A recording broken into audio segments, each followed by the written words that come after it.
Earlier last week, I covered a story about how GameStop doesn't want to encourage digital downloading anymore, or so it seemed. They said that they wouldn't carry game bundles with digital downloads in them. Maybe I read into that story wrong, because, you know, maybe they just wanted physical media with the bundles and they didn't care about digital downloads. But later on, there was a story where the individual that was representing GameStop had once again said that physical media wasn't going anywhere. So it really seems like they're anti-digital downloads. Okay, to a point, you understand. Like, you know, you can't sit here and be like, oh yeah, no, we love digital downloads. Yeah, we don't make much money off them. But they do make quite a bit of money off them. They just make more off physical games. So when I hear a story like Steam sections coming to GameStop, Game, and EB Games this holiday, Game is a store in Europe, in the UK, and abroad if you didn't know that. So yeah, here we go. Here we frickin' go. Valve announced that it partnered with GameStop, Game UK, and EB Games to launch a dedicated Steam sections this fall in each retailer storefront. Now, I gotta tell you, their stores are cram-packed most of the time. They have quite a little bit of room, not really that much, and I can't imagine where they're gonna find room for this section. They now have sections for like external hard drives, for stuff like that, and maybe they'll just move those around. I'm sure they'll find room. It's just, I wonder with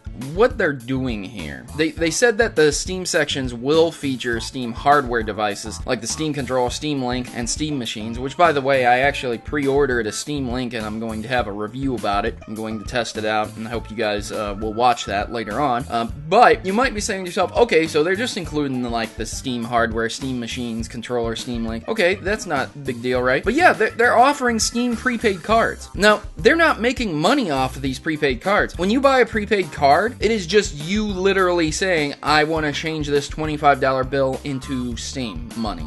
There's no money to be made there. So it makes me wonder what the hell is going on here. Seriously. You guys don't want digital downloads. You guys want to support consoles because that's where your money comes from. That's where your bread, your meat comes from.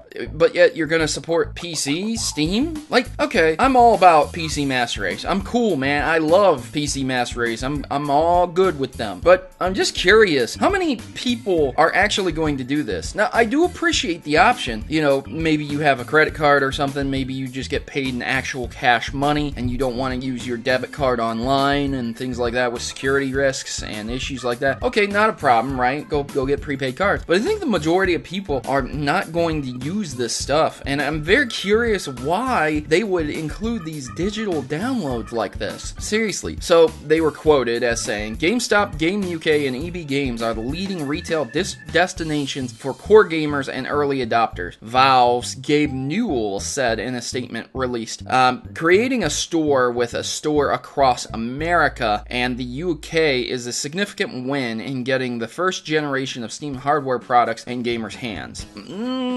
I think that's, yeah, it is, but I think Steam really should have went with like Best Buy and Radio Shack. Radio Shack still exists. There's not too many digital outlets and things like that. I know there's been Steam machines in Walmarts, but yeah, I don't think that GameStop is going to be the greatest place for Steam users. I don't think a lot of PC users go to GameStop for their games. Maybe they do for the console portion, like console exclusives that they can't get on the PC, but honestly, I just don't think this is going to be a huge success, man. Maybe it will, maybe I'm completely wrong, and maybe you can tell me why in the comment section below. I've been your host, Protomario, and I'm signing out, and what do you think about all this? Thanks for watching, and as always, good gaming, and God bless. And now, the important decision of joining the Maverick Rebellion. We are a tight group of individuals who rebel against stereotypes and greater evils that are commonly accepted. ISPs, children being conned out of games, sexism in video games, enough is enough, and the Mavericks have had it. If you choose to subscribe, or stay subscribed, you are joining the fight against injustice by watching my numerous video topics, from net neutrality to publishers covering up botched releases. The Mavericks are always informed on the issues plaguing your gaming experience today. So don't be left out in the cold, and don't let those people keep you down. Join the Maverick Rebellion today and become a member of the community that will listen and engage with you. What are you waiting for? Just click subscribe and you'll be in good company. Mavericks unite!